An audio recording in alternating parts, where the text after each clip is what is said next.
Morning everyone and welcome back to a new blog. আজকে September মাসের 1 তারিখ। আমাদের বাড়ি দেখে বুঝতেই পারবে যে আজকে মাসের শুরু, মানে মাসের শুরুতেই যে এত কিছু চলে এসছে। মোটামুটি মাসকাবাড়ি বলবো না, ওই যা আলু পেঁয়াজ নিয়েছে মাসকাবাড়ি বলতে পারো, মাসকাবাড়ি বাজারই বাড়িতে চলে এসছে। তার আগে যেটা তোমাদেরকে দেখানোর, যেমন সকালবেলা একদম বাজারে গিয়ে কত রকমের মাছ এনেছে সেইগুলোকে বের করবো। আর আজকে না মাসের শুরুটা পড়েছে আবার রবিবার না মাছ বাজারে গেলে, ওরে বাবা, রবিবার মাছ বাজারে গেলে অনেক ভালো মাছ পাওয়া যায়। তাই জামান প্রেফার করে রবিবার দিন সকালবেলায় মাছ বাজারে যাওয়ার। পমফ্রেট আমি শুধু কবে একটা বলেছিলাম, যেমন পমফ্রেট তো আনো না, একদিন এনেছিলে তো নিয়ে এসো। তো দেখো আজকে পমফ্রেটও নিয়ে এসছে জামানকে, মানে আর কি বলবো, মাছ বাজারে গেছে মানে সারা মাসেরই মাছ তুলে এনেছে। দেখো কত মাছ এনেছে। এটা হচ্ছে পমফ্রেট, চিংড়ি, এখানে রুই মাছ, দেখো রুই মাছটা কতটা, এটা রুই মাছ, এখানে হচ্ছে সিলভার কাপ মাছ। মানে মনে হচ্ছে আমার বাড়িতে অনুষ্ঠানের মাছ এনেছে, যে বাড়িতে কোনো একটা অনুষ্ঠান আছে কালকে, সেই তার জন্য এসছে। আর আজকে মাংস হবে রবিবারের দুপুর। তো যেমন বললো যে রবিবারের দুপুর ফিল করো, মাংস এত বড় বড় আলু দিয়ে মাংসের ঝোল করো সুন্দর করে। তো আজকে চিকেনটা হবে, এইগুলো আছে, কিছু রান্না হবে না এইগুলো এখন। আর তার সাথে ভাবছি 2-3টে পমফ্রেট ফ্রাই করবো। আর তা এইগুলোকে হচ্ছে কি এখন ধোবো, ধুয়ে তুলবো, তারপরে রান্না করবো। এখানে জামার 5 কিলো আলু, 5 কিলো পেঁয়াজ, মুড়ির প্যাকেট, তারপরে এতে কি আছে, এতে ডিম, এটাতে আদা রসুন। জামান আমাকে এসেই বলেছে যদি রান্নায় আদা রসুন না দিয়ে রান্না করা যায় তাহলে তাই করো, কারণ আদা রসুনের এত দাম। আজকে সারাদিনই মোটামুটি এই যে বাইরে থেকে যে সাউন্ডটা পাচ্ছ ওটা পাবে, তার কারণ আজকে হচ্ছে কি আমাদের এইখানটাতে রক্তদান শিবিরের আয়োজন করেছে। তারপরে নানান বিভিন্ন কালচারাল প্রোগ্রাম গুলো রয়েছে, যারা হয়তো এখানকার কৃতি ছাত্রছাত্রী তাদের জন্য কিছু ডিস্ট্রিবিউশন আছে, পুরস্কার, তো অনেক কিছু আজকে এখানে প্রোগ্রাম আছে। সকাল থেকেই শুরু হয়েছে, পুরো সন্ধ্যে 7টা 8টা 9টা পর্যন্ত চলবে। তাই আজকে ওটা থাকবেই, তোমরা একটুখানি ওটাকে ম্যানেজ করে আজকে ভিডিওটা দেখো। দেখতেই পাচ্ছ একদিকে হচ্ছে ভাত আর একদিকে হচ্ছে আমার ব্রেকফাস্ট। আজকে ব্রেকফাস্টে যেটা বানাচ্ছি সেটা হচ্ছে চিড়ের পোলাও, একটু পেঁয়াজ, একটু গাজর, একটু কাঁচা লঙ্কা দিয়ে যেমন ভাবে করে। বাট কিন্তু দেখো, দেখতে পাচ্ছ চিড়েটা না অনেকটা নরম হয়ে গেছে। আমি কিন্তু একবার থেকে দুবারই ধুয়েছি, তাতেই চিড়েটা এরম ভাবে নরম হয়ে গেছে। আসলে হয় না, কিছু কিছু সব চিড়ের কিন্তু চিড়ের পোলাও হয় না। তো হয়তো এই চিড়েটা সেরকম নয়, এটা হয়তো দই দিয়ে খাবার জন্যই। এটা যেহেতু নতুন ব্র্যান্ড আমি বুঝতে পারিনি, আমি যেই টাইপের চিড়ে দিয়ে চিড়ের পোলাওটা করি এটা সেটা ছিল না। তো যাই হোক, চলো কি আর করা যাবে। এবারে যে মাছগুলো ধোয়া হয়ে গেছে, তারপর আমি মাছগুলো টিফিন বক্সে করে করে ফ্রিজে তুলে দেবো। যেদিন মাছটা প্রচুর আসে না, সেদিন মাছ ধুতে প্রায় আমার 1.5 থেকে 2 ঘন্টা টাইম লেগে যায়। ভাবো এই মাছগুলো ভালো করে ধুয়ে আঁশ ছাড়িয়ে টিফিন বক্সে রাখতে অনেকটা টাইম লেগে যায়। কিন্তু ওই যে একদিনে বেশি করে মাছটা নিয়ে চলে আসলে আর রান্নার কোনো টেনশনটা থাকে না। তো এখানে রুই দেখলে কি কি মাছ এনেছিল, রুই ছিল, সিলভার কাপ ছিল, এই সব মাছগুলো যেমন ছিল। তো মাছ ধোয়া আমার হয়ে গেছে, এবার ফ্রিজারে রেখে দিলাম। তারপরে ব্রেকফাস্টটা করে নেব। ব্রেকফাস্টের আগে দেখো না, আমি আগে মাংসটা বসিয়ে দিচ্ছি, কারণ ওই যে যত তাড়াতাড়ি আমি রান্নাটা বসিয়ে দিতে পারবো অনেকটা টেনশন কম হয়ে যাবে। ইনায়া উঠলে ওর পেছনে যেন সারাটা টাইম আমি দিতে পারি। আর আজকে একটু চিকেন আর আলুর ঝোল খাবো। মাংসটাকে ভালোভাবে কষিয়ে নিচ্ছি, এখানে আলুটাকেও ভেজে রেখে দিয়েছি, ভাত উপরও করে দিয়েছি, আর তার সাথে একটু ডাল করে নেব। তো মাংস দিকে কষানো হয়ে গেছে, ততক্ষণ আমি ব্রেকফাস্টটা বেড়ে আমি আর জামান দুজনে মিলে বসে সকালের খাবারটা খেয়ে নেবো। এখনও ইনাহা কিন্তু ঘুম থেকে ওঠেনি, ও উঠলে ওকে ফ্রেশ করিয়ে ওকে খাওয়াবো, তারপরে গিয়ে আমি আমার স্নান ধান তারপরে বাকি কাজ। এই যে ব্রেকফাস্ট রেডি হয়ে গেছে, বাট এটা চিড়ে না সুজি, চেনার কিন্তু কোনো উপক্রম নেই। তোমাদেরকে যেটা বললাম, কারণ এই চিড়েটা সত্যি একদমই ভালো নয়। আমি চিড়ের পোলাও বহুবার করেছি এবং চিড়ের পোলাও ঝরঝরে হয়। সব থেকে ভালো হয় জেকে পোহাটা। আর আমি যেটা নিয়ে আসি সেটা বিশাল থেকে নিয়ে আসি, খুবই সুন্দর। এটা স্মার্ট বাজার থেকে নতুন একটা ব্র্যান্ড নিয়ে এসেছিলাম, সেটা একদম ভালো হয়নি। এটা হ্যাঁ দই চিড়ে খাওয়ার জন্য, তারপরে চিড়ে সেদ্ধ করে যারা খায় বা এমনি জল দিয়ে ভিজিয়ে খায় তাদের জন্য ঠিক আছে, বাট চিড়ের পোলাওয়ের জন্য এটা না। যাই হোক, কিছু আর করার নেই, এইভাবেই খেয়ে নি। আজকে অনেকদিন পর চিকেনটা ভীষণ মন দিয়ে রান্না করেছি, তার ফলস্বরূপ তোমরা দেখতেই পাবে। রান্না হয়ে গেল, ডালটা বসাবো, ওই সমস্ত সবজি দিয়ে ইনায়ারও হয়ে যাবে, আমাদেরও হয়ে যাবে। তো সেটা পরে বসাতে, যেহেতু ইনায়াকে খাওয়াবো। তো এখনো সকালে ঘুম থেকে ওঠেনি, উঠলে ব্রেকফাস্ট করাবো, তারপরে ডাল ঠালগুলো বসাবো। তো এই যে দেখো আমাদের চিকেন। আজকে ইনায়া ওঠার আগে আমার রান্নাটা কমপ্লিট হয়ে গেল। পমফ্রেটটা গরম গরম খাওয়ার সময় ভাজবো, আর ও উঠলে তারপরে ডাল বসাবো। আর ওর শুধু ঘুমটা দেখো, এবার নড়ছে আস্তে আস্তে উঠবে। এতক্ষণে ম্যাডাম আরাম ওরা খাচ্ছে। ইনায়ের যখন ঘুম পূর্ণ হয়ে যায় ও উঠে একটা বড় স্মাইল দেয়, ওরকম ভাবে বসে যায়। দেখো গুড মর্নিং। মায়ের সব কাজ হয়ে গেছে, তারপর তুমি ঘুম থেকে উঠলে। ওলে বাবারি, আমরা এসে কি কথা না বললে আরো 1 ঘন্টা ঘুম হতো নাকি? এখন ওর ঘুম ভাঙলো, ভাবো তাহলে। এবার একটু ফ্রেশ করাবো, খেতে হবে তো নাকি? কখন ব্রেকফাস্ট? কিন্তু আজকে ও লেটেই উঠলো, বলো 11টা বাজে এখন। বাজে আজকে অনেক লেট উঠেছে। জেনারেলি ও 10টার দিকে উঠে যায়, বাট আজকে ভীষণ লেট। মাম আজকে রবিবার না? ও আচ্ছা আচ্ছা, তাও তো ঠিক। সারা সপ্তাহ কাজের চাপ থাকে না, স্কুল থাকে, টিউশন। দেখো কেমন কেমন আরামোরা খাচ্ছে দেখো। আজকে রবিবারের সকাল, আজকে তাই 11টায় উঠেছে। আচ্ছা বাবা ঠিক আছে, কেউ বলবে না, তুমি অত। ইনায় কিন্তু কখনো ঘুম থেকে ওঠে কাঁদে না, মানে হয় না অনেকে হয়তো ওঠার সাথে সাথেই চিৎকার করছে, কান্নাকাটি করছে, ও কিন্তু একদমই না। সেটা কখন করে, কখন হয়তো ওর মানে জোর করে ঘুম ভেঙে গেছে, ঘুমটা পূর্ণ হয়নি, কোনো আওয়াজে ঘুম ভেঙে গেছে, তখন। ও বাবা মাম্মা, এই তো হাঁচি দাও। বাবা রে, পাপা বে তো ভালোবাসা। ওরে বাবা। ইনায়াকে তো খাইয়ে দিয়েছি, ও এখন পাপার কাছে আছে, আর আমি চলে এলাম ছাদে। রান্না বান্না তো হয়ে গেছে। ছাদে যেই জামা কাপড়গুলো আপা কেচে দিয়ে গেছিলো আর কি, মানে ইনায়ারই তো বেশি থাকে, সেইগুলো তুলবো। বাবারে ছাদে কি রোদ দূর, মানে ভাদ্র মাসের প্রপার কড়া রোদ। তো এরকম রোদ আমার আরও একটা দিন প্রয়োজন আছে, যেন সেই দিনটা হয়, হলে আমার অনেকটা কাজ এগিয়ে যাবে আর কি। এই যে সব তোলা হয়ে গেছে, ছাদ পুরো ফাঁকা, রোদে খাখা করছে। এবার নিচে যাই। ইনায়াকে স্নান করিয়ে দিয়েছি, ও পাপার কাছে বসে আছে। কাজে ডিস্টার্ব করছো মাম্মা? আজকে ইনায়াকে না আমাদের এই ভাতই দেবো। আমাদের যে ভাত হয়েছে, আর এখানটাতে ডাল সেদ্ধ করে নিয়েছি, অবশ্যই লঙ্কা ছাড়া। এতে আমি দিয়েছি পেঁপে, একটুখানি আলু আর একটুখানি কুমড়ো, তো সেটাই দিচ্ছি। আর ডালের জলটা দিচ্ছি, মানে ডালটা ওকে পুরো ঘন ডালটা আমি দেবো না, ওটা আমাদের জন্য ঘন হয়ে গেছে আজকে বেশি। এবার ডালের যে ওপরের জলটা সেটাই দেবো। আর 1 টুকরো আলু, আমি হাফ আলু 2 টুকরো করে দিয়েছি। 1 টুকরো এখন খাবে, আর 1 টুকরো খাবেও রাত্রিবেলা, তো সেরকম হিসেব করেই আমি দিয়েছি। আর আজকে যে মিক্সিং জারটা দেখছো, তার কারণ আজকে আমি আলাদা করে ইনায়ের যেহেতু ভাত করিনি, আমাদের ভাতেই দিচ্ছি, তাই জন্য ভাতটা একটুখানি শক্ত আছে। তো জাস্ট আমি 1 থেকে 2 বার ঘুরিয়ে নেবো, মানে একটু দরদরা করে রাখবো। এখন কিন্তু ওকে আমি পুরো পেস্ট করে দিই না, একটু দরদরা করে রেখে সেটা দিলেও ভালোভাবে খেয়ে নেয়।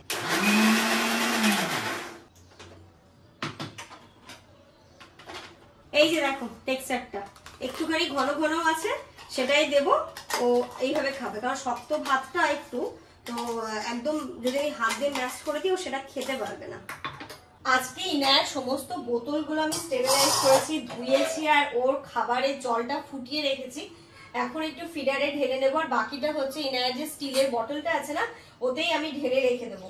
এখন খাওয়ার জন্য কিছুটা ঢেলে নিই, তারপর ওই স্টিলের বটলটাতেই ঢালবো। এই যে এটা হচ্ছে ইনায়ার বটল, আমি 2 দিন পর পরই এটাকে আবার ভালো করে গরম জল দিয়ে ধুয়ে তারপরে জল ভরে রেখে দিই। ইনায়াকে আমি ফোটানো জলই খাওয়াই, ডক্টর বলেছে তোমরা যেটা জল খাচ্ছ সেটাকে কিন্তু ভালো করে ফুটিয়ে দেবে, তো সেই হিসেবেই ওকে দিই।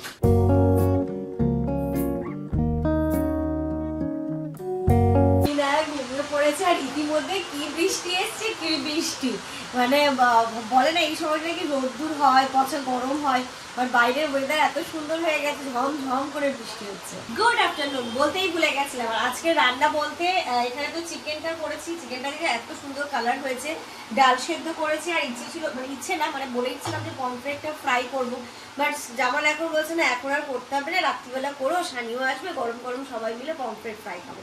ঠিক আছে চলো তাহলে, এখন আর করলাম না, এখন ওই সবজি দিয়ে ডাল আর তার সাথে চিকেন আলুর ঝোল। ইনায়া ঘুম থেকে উঠলো, ওকে আমি ফ্রেশ ফ্রেশ হয়ে খাওয়ালাম, আর এই যে ওর খাওয়ানোর অবশিষ্টাংশ এখন আমারই পরে, এইটুকু আমাকেই এখন খেতে হবে। গুড ইভিনিং এভরিওয়ান, ওকে খাইয়ে দাইয়ে একটু রেডি করেছে, আর একটুখানি দেখো এখানে আছে, সেটা আমাকেই খেতে হবে। ইনায়াকে নিয়ে একটুখানি বাইরে যাব, সারাদিন ঘর বন্দি, 2টো মানুষ ছাড়া তো কাউকে দেখতে পারে, তো সন্ধ্যাবেলা করে একটু না ওকে নিয়ে বেরোলেও প্রচন্ড বিরক্ত হয়, কারণ একটু বড় যখন হবে তখন সন্ধ্যাবেলা পড়াশোনার চাপ থাকবে, আটতে বেরোনোর উপায় নেই, এখন তুমি মজা করে নাও মাম্মা। তো ওর জন্য ভাবছি না একটু মোটা কয়েকটা গার্ডার নেব, ওই সরু গার্ডার দিয়ে চুল বাঁধলে অনেকটা টাইট হয়ে থাকছে, তোমরাও বলছো। তো ভাবছি একটু মোটা টাইপের গার্ডার নেবো, তাহলে একটুখানি বেঁধে রাখতে পারবো সুন্দর করে। তো সেটা নেবো। আর ইনার ঘরে পরার জন্য না কয়েকটা পাতলা সুতির ড্রেস নিতে হবে। মিডিলে একটা ফ্রক টাইপের যে নিয়েছিলাম ওইগুলো নেওয়ার আছে। তো এবার আস্তে আস্তে করে বিয়ের শপিংটা তো শুরু করতে হবে, তো এই ঘরে পরা জামা দিয়ে শুরু হোক। বাইরে বেরিয়ে যেটা আমার মেন কেনার ছিল সেটা হচ্ছে ইনায়ের জন্য গার্ডার আর ক্লিপ। এই দিদির দোকানে এসেছি, ক্লিপগুলো দেখছিলাম, বাট ওই টাইপের ক্লিপ ইনায়ের আছে। আর এই যে গার্ডারগুলো খুঁজছিলাম একটুখানি মোটা হবে আর ওর চুলটা বেঁধে দিলে ওর লাগবে না, তো সেই টাইপের গার্ডার পেয়ে গেছি। ক্লিপ আর মানে আরও মনে হচ্ছে একটু ভালো হলে ভালো হতো। তো দিদি বলছিল যে 5 সেপ্টেম্বরের পরে আসবে ভালো ভালো ক্লিপ, তখন তাহলে নিও। ঠিক আছে, তাহলে শুধু গার্ডারটা নিয়েই চলে এলাম। আমি ইনায়ের জন্য কয়েকটা ঘরে পরার ড্রেস নিতে হবে। ওই যে পাতলা আদ্দি কাপড় যেটাকে বলে না, আদ্দি সেট, ওই কাপড়গুলো, ওই জামাগুলো পরে বাচ্চাদের ভীষণ কমফোর্ট ফিলও হয় এবং বাচ্চারা খুব আরামও পায়। তো এখানে দেখো এই যে জামাগুলো দেখছিলাম, এর কাটিংটাও না খুব সুন্দর হয়, পরে মাশাআল্লাহ দেখতেও কিন্তু খুব ভালো লাগে। আর এর কালারগুলো ম্যাক্সিমাম লাইট কালারই হয়। তো এখান থেকে আমি 2-3টে খুঁজে নিয়েছি। এটা যেমন লাইট পিঙ্ক ছিল, একটা ক্রিম কালার ছিল, একটা লাইট ইয়েলো ছিল। প্রতিটা কালারই কিন্তু সুন্দর লাগছিল। আর বাচ্চাদের যত লাইট কালার পরানো যায়, বাচ্চাদের সবই ব্রাইট কালারও ভালো লাগে, লাইটও ভালো লাগে, যেমনই পড়াবে সেটাই ভালো লাগে। আসলে বাচ্চারা এমনি সুন্দর, বলে না যে উপরওয়ালার সৃষ্টি, আল্লাহর সৃষ্টি,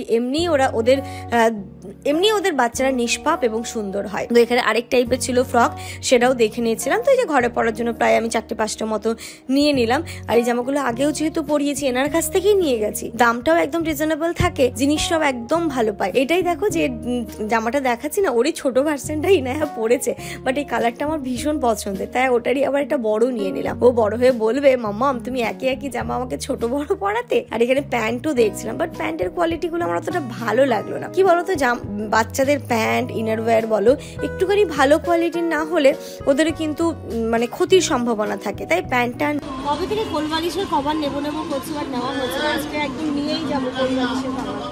বালিশগুলো এরকম ভাবেই পড়ে আছে, যেমন ওই ফিতেটা তো নিতে হবে, দিয়ে দেবে। ওইটা দেখি একটা আমার কাছে দেন তো, এটা বড় হয়ে যাবে মনে হচ্ছে, দেখি। আচ্ছা দিন, কি মনে হচ্ছে ঠিক হবে? তোমাদেরকে তো বলছিলাম কোলবালিশের কভারও নিতে হবে। তো যাওয়ার পথে এখানে কোলবালিশের কভার দেখছিলাম, দুটো টাইপের ছিল। এটা হচ্ছে বোম্বে ড্যাং প্রিন্ট আর একটা ছিল জয়পুরি প্রিন্ট। তো এটার প্রিন্টটা খুব ভালো ছিল, বাট এর কোয়ালিটি অতটা ভালো না। ওই জয়পুরি প্রিন্টের কোয়ালিটিগুলো আবার খুবই ভালো। তো যেমন বললো এটা নিও না, এই যে এটা হচ্ছে জয়পুরি প্রিন্ট, এটার থেকে আমি দুটো নিয়ে নেব। এটার কাপড়টা সত্যিই খুব ভালো ছিল।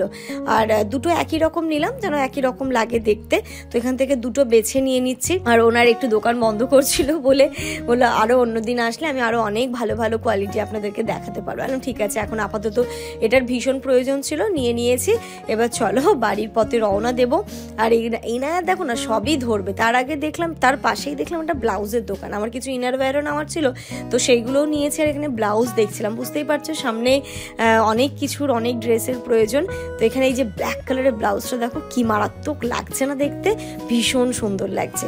আর ওই জর্জেটের ওই যে এখন নতুন এসেছে, আর পুজোর কালেকশন তো এখন আসতেই আছে। আবারও বললো নেক্সট উইকে পুজোর সুন্দর সুন্দর কালেকশন আসবে, তখনও আপনি আসতে পারেন। আর এই যে পিঙ্ক কালারের যে ব্লাউজটা, এটা যে কি ভালো লেগেছে আমার। এটারই একটা ইয়েলো ছিল বা সবই ছিল। তো জামানকে বলছেন যেমন নিয়ে নিই, তবে আজকে আর নিয়ে নিই। আমি হচ্ছে গিয়ে প্রথমে শাড়ি কিনবো, তারপরেই ভাবছি নেবো। এনার কাছে যথেষ্ট ভালো কালেকশন এবং কালারগুলো এত সুন্দর এত সুন্দর। এইগুলো দেখার পরে না শাড়ির ব্লাউজ পিস কাটাতে আর ইচ্ছেই করে না, মনে হচ্ছে একটা শাড়ি নিয়ে। আর এই যে দেখো ইয়েলোটা কি মারাত্মক লাগছে না দেখতে, কালারটা ভীষণ সুন্দর লাগছে। কারোর গায়ে হলুদে তুমি হলুদের শাড়িটা সিম্পল নাও, বাট এই যে একটুখানি ব্লাউজটা অন্য টাইপের পপ আপ করে পরলে দারুণ লাগে, দারুণ লাগে। তো এটাও খুব পছন্দ হয়েছিল, মানে নিয়েই নেবো, আমি নিয়েই নিয়েছিলাম। তারপরে জামান আমাকে আটকালো যে না তুমি আগে শাড়িটা কেনো তারপরে নিও। আমাদের চাটা খেয়েও বেরোয়নি, তাই না? যাওয়ার পথে মিষ্টি দিতেই যাই, গিয়ে চাটা খেয়ে যায়, অন্য কোথাও আর যাবো। বাড়ি ঢোকার পথে একদমই তো কাছাকাছি, তাই এখানে এসছি। 2 কাপ চা ঘুমিয়েও পড়েছে। বললে চায়ের কথা বলে, হ্যাঁ শুধু চা খাবো, তার সাথে একটু টাও নিলাম। যেমন বলছে কিছু একটা নাও, শুধু চা খাবে, তাই চিকেন স্টিম বলে নিয়েছি। নাহলে আঞ্জু দেখলে কি বলবে বলতে, শুধু চা খেয়ে খেয়েছিস কেন? কিছু বলবে না, তো ও তো মনে হচ্ছে না কিছু একটা নেই কিছু একটা নেই। আর ফ্রেঞ্চ ফ্রাইজ এত বেশি থাকে অতটা খাওয়া যায় না, তাই চিকেন স্টিম ওটাই নিয়েছি। এই যে চাটা খেয়ে যে কি শান্তি লাগছে, আমি তো বুঝতেই পারছো সন্ধ্যেবেলা চা না হলে চলে না। তো এখানে এই ভাইয়াটার সাথে গল্প করছিলাম, অ্যাকচুয়ালি ইনিই কিন্তু এখানে চাটা তৈরি করেন। তো আমার সাথে 1 কাপ চা উনিও নিয়ে নিলেন, চায়ের গল্প, চায়ের আড্ডা, চায়ের আসর বসাতে, যে শেষ টাইমে আমিও একটু চাটা টেস্ট করে দেখি কেমন হয়েছে। সত্যি দারুণ চা করে, দারুণ চা করে, ভীষণ ভালো লেগেছে। এবার চায়ের সাথে একটু টাও নিয়ে নিয়েছিলাম, যে স্টিম মোমো চলে এসেছিলো, মোমোটাও খুব ভালো খেতে। তো এখানে সব কিছু মিলিয়ে গল্প করলাম ওনার সাথে, ভাইয়াটার সাথে। এবার অনেকটা সুন্দর কোয়ালিটি টাইমও কাটিয়েছিলাম, খুব ভালো লেগেছিলো। মাঝে মাঝে একটুখানি বাইরের মানুষের মানে একটুখানি বাইরে বেরিয়ে সবার সাথে গল্প করলে, কথা বললে না, নিজের মনটাও কিন্তু খুব ভালো থাকে এবং অনেক কিছু জানা যায়, যেইগুলো মানে কি চলছে কি হচ্ছে, কিছু অজানা কথাও কিন্তু আমরা জানতে পারি। এতে বলে না প্রাণ মন দুটোই খুব ভালো থাকে। তো সত্যি তাই, খুব ভালো থাকে। আর এখানে দেখো না, খাওয়া দাওয়া করে আমরা জাস্ট বেরোবো তখনই নায়া ঘুম থেকে উঠে পড়েছে। ও গাড়ি দেখতে প্রচন্ড ভালোবাসে। বাড়ি এসেছি তো অনেকক্ষণ আগে, ইনায়াকে একটুখানি ফিট করালাম। আমি ঘড়িতে এখন 10:15 মতো বাজে। কি কি নিয়েছি তোমাদেরকে একটুখানি দেখি। তেমন কিছুই না, আমি যে জিনিসগুলো নিতে গেছিলাম, ইনায়ার জন্য কয়েকটা গার্ডার ক্লিপ নেবো, তো সেটা তো পেয়েছি। এই যে এই গার্ডারগুলো নিয়েছি। ওর ওই সরু গার্ডারগুলো দিয়ে যখন চুল বাঁধি, তোমরাও বলছিলাম আমারও মনে হচ্ছে ওটা লাগতে পারে, তো এই টাইপের গার্ডারগুলো দিয়ে বাঁধলে ওর অতটা হালকা করে বেঁধে দেবো, কষ্ট হবে না। আর তার সাথে ইনার ঘরে পড়ার জন্য আমি মাম্মাম চলে এসো, এখানে এসো, এই দেখো, এই যে নাও। আছো আছো আছো আছো আছো আছো, তাড়াতাড়ি আছো, তাড়াতাড়ি আছো। এটা নাও, এটা নাও, এটা নাও, এই যে এটা নাও। আর ইনার এই জামাগুলো নিয়েছি, জামাগুলো সত্যি এত সুন্দর হয়। মানে এর আগে আমাদের ভালো রেজাল্ট দিয়েছে, ভীষণ ভালো রেজাল্ট দিয়েছে। কালারও কিছু হয় না, কাপড়ও কিছু হয় না, শুধু যে কাস্টমার করতে বোতামগুলো টাইট করে নিতে হবে, বুঝলে আমার, মানে বোতামগুলো খুব খুলে যায়। ও, তো এখানে একটা এই দেখো অবস্থা দেখো। আচ্ছা থাক, কিছু নেই, ধুয়ে দিয়েছি ওটা। এটা একটা নিয়েছি, এই কালারের একটা নিয়েছি, দুটো, আর এই প্রিন্টের মধ্যে 3টে নিলাম। এইগুলো যেমন আগে পড়েছে আর এইগুলো পড়েনি। এই হোয়াইটটাও কি সুন্দর লাগছে দেখো, একটা হোয়াইট নিয়েছি, একটা ওই লাইট ইয়েলো টাইপের নিয়েছি, একটা ক্রিম কালার নিয়েছি। প্রতিটা কালারই খুব সুন্দর। মানে নতুনটা 3টে নিলে, তাই তো? হ্যাঁ হ্যাঁ হ্যাঁ, কারণ এইগুলো তো পড়েছে, এই টাইপের গুলো পড়েনি, তাই এই টাইপের গুলো নিলাম 3টে। এই 3টে কালার, ও যে কি আরাম পায় এগুলো পরালে, ভীষণ আরাম পায়। আর আমারও খুব ভালো লাগে, হয় না, ওকে পরিয়ে যেন আমি একটু শান্তি পাই। আর কি বলতো, এখানে তো তবুও মানে সারাক্ষণ ঘরের মধ্যে থেকে, এসির মধ্যে থাকে, বাট এই যে বাড়ি যাব আমরা বিয়ের জন্য, তখন এই জামাগুলো খুব প্রয়োজন। তখন ওকে আমি এরকম হাতাও পরিয়ে রাখতে পারি না, স্লিভলেসই পরাতে হয়, এবং হালকা কাপড় পরালে ওর খুব মানে ও খুব কমফোর্টেবল ফিল করে, তাই জন্য এই দেখো দেখো দেখো দেখো অবস্থা দেখো। আচ্ছা দেখেন, তো এইগুলো নিয়েছি।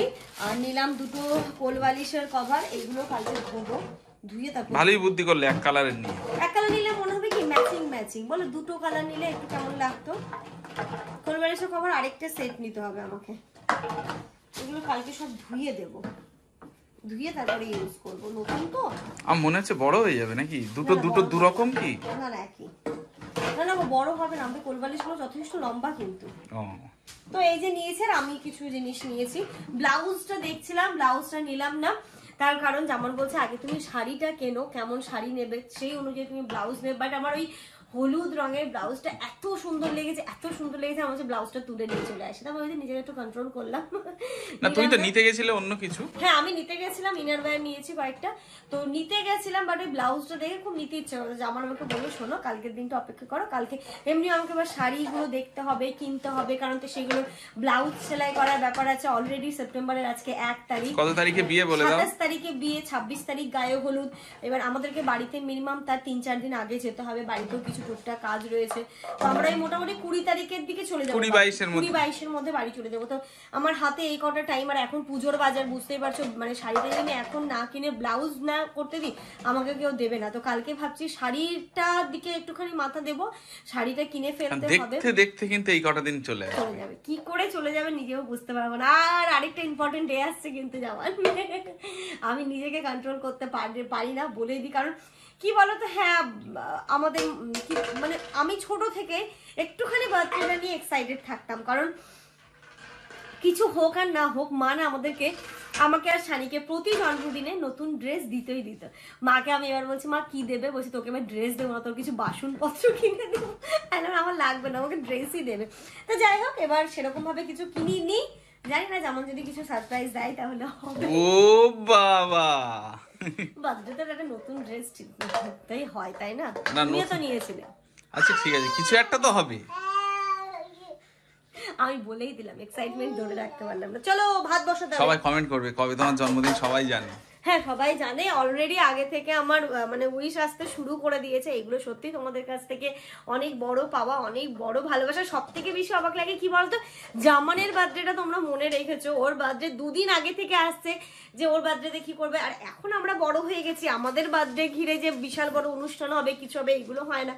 এখন ইনায়ের প্রায়োরিটিটা সবার আগে। তবে নিশ্চয়ই কিছু না কিছু করবো, নাকি? কিছু না কিছু সারপ্রাইজ করছে আমার জন্য। কিছু তো হবে, মানে আমি না করলে আমি এত বলবো যে করতে বাধ্য।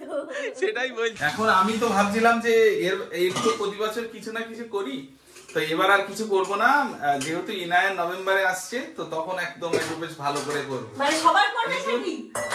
কিন্তু এ আমাকে এত বলা বলছে ওর বার্থডেটা নিয়ে, যে না তুমি তো কেমন ভাবে বলছে, দেখো না তুমি তো সারপ্রাইজ প্ল্যান কিছু করে রেখেছো, তো নিশ্চয়ই আমি কিছু দেখতে পাবো। সেটা কি হলো রে মামা? আচ্ছা ইনা আমাকে সারপ্রাইজ দেবে, তাই না? আমার অবস্থা দেখো কি হয়েছে, ভীষণ খুশি। আর এবারে বার্থডেটা তো অনেক স্পেশাল। ইনায়া আছে অবশ্যই। দেখো স্পেশাল মানুষগুলোর কাছ থেকে যদি স্পেশাল ডেতে ছোট্ট একটা জিনিসও পাও না, সেটাই কিন্তু অনেকটা মন ভরে দেয়। আমি বলছি না যে আমার জন্য বিশাল কিছু করো। এর দুষ্টুমিটা দেখো, কোথাও কোনো জিনিস নেই, এর মধ্যেই সব জিনিস আছে, আর এখানেই ওকে বসতে হবে। বাহ বাহ বাহ ইনায়া বাহ। বাচ্চাকে বসিয়ে দিই, তারপর ড্রেস চেঞ্জ করে আমি ফ্রেশ হবো, ইনায়াকে ফ্রেশ করাবো, তারপরে ইনায়াকে খাওয়াবো। ততক্ষণে আমাদের ভাত হয়ে যাবে, সানিও চলে আসবে, একসাথে সবাই মিলে ডিনার করবো। আর এই বিয়ে বাড়িটা নিয়ে না আমি সত্যি ভীষণ এক্সাইটেড। তার কারণ কি বলতো, আমার শ্বশুর বাড়িতে এতটা মানে হয় না যে ননদের বিয়ে বা দেওরের বিয়েগুলো কিন্তু খুব স্পেশাল হয়। তো আমার বিয়ের পর থেকে এটাই ফার্স্ট বিয়ে, তো সেটার জন্য আমি সত্যি ভীষণ ভীষণ ভীষণ এক্সাইটেড। অনেক কিছু করার ইচ্ছে আছে, মানে এখন থেকে মাথার মধ্যে সাথে কেমন করে সাজবো, কি পরবো, ইনায়াকে কি পরাবো। ইনায়া আছে তো আমার কাছে আরো অনেক স্পেশাল। তো জামানের ড্রেস কেমন হবে, কেমন ভাবে কি ম্যানেজ এবং করব। সেটা শুধু তুমি নয়, ওদিকে সবাই মানে আমিনা বা আছিয়া থেকে শুরু করে প্রত্যেকেই, মানে প্রতিটা, মানে ইভেন আম্মা পর্যন্ত, যে না এটা করতে হবে ওটা করতে হবে। সবাই ভীষণ আমরা এক্সাইটেড বিয়ে বাড়িটাকে নিয়ে, এবং সত্যি খুব ভালোভাবে হচ্ছে। তোমরা ব্লগগুলো দেখলেই বুঝতে পারবে তখন যে আমরা কতটা মজা আনন্দ করবো। অবশ্যই আল্লাহ যেন সমস্ত পরিস্থিতি ভালো রাখে, সবাইকে সুস্থ রাখে। তোমরা দোয়া করো যেন আমরা সবাই সুস্থ থাকি এবং সিচুয়েশন যেন খুব ভালো থাকে, আমরা যেন বিয়ে বাড়িটা খুব মজা আনন্দ করে কাটাতে পারি। তো অনেক কিছু প্ল্যানিং, সেগুলো আস্তে আস্তে ব্লগের মাধ্যমে তোমরা দেখতে পাবে। তার প্রস্তুতি শুরু হয়ে গেছে, মানে এই কদিন ধরে চলতেই থাকবে আমাদের। কারণ আমার কিছু শপিং করতে হবে, মেন শপিং ইনায়ের জন্য করতে হবে। জামানের রিসেপশনেরটা তবুও সর্ট আউট হয়েছে, বাট বিয়ের দিনও কি পড়বে এগুলো নিয়ে অনেক কিছু আছে প্ল্যানিং, সবই হবে। তো দেখতে পাবেন ব্লগের থ্রু দিয়ে। তো চলো আজকের ব্লগটা এই পর্যন্ত রাখছি। তোমার সঙ্গে খুব ভালো থেকো, সুস্থ থেকো, আমাদের সবার জন্য অনেক অনেক অনেক দোয়া করবেন।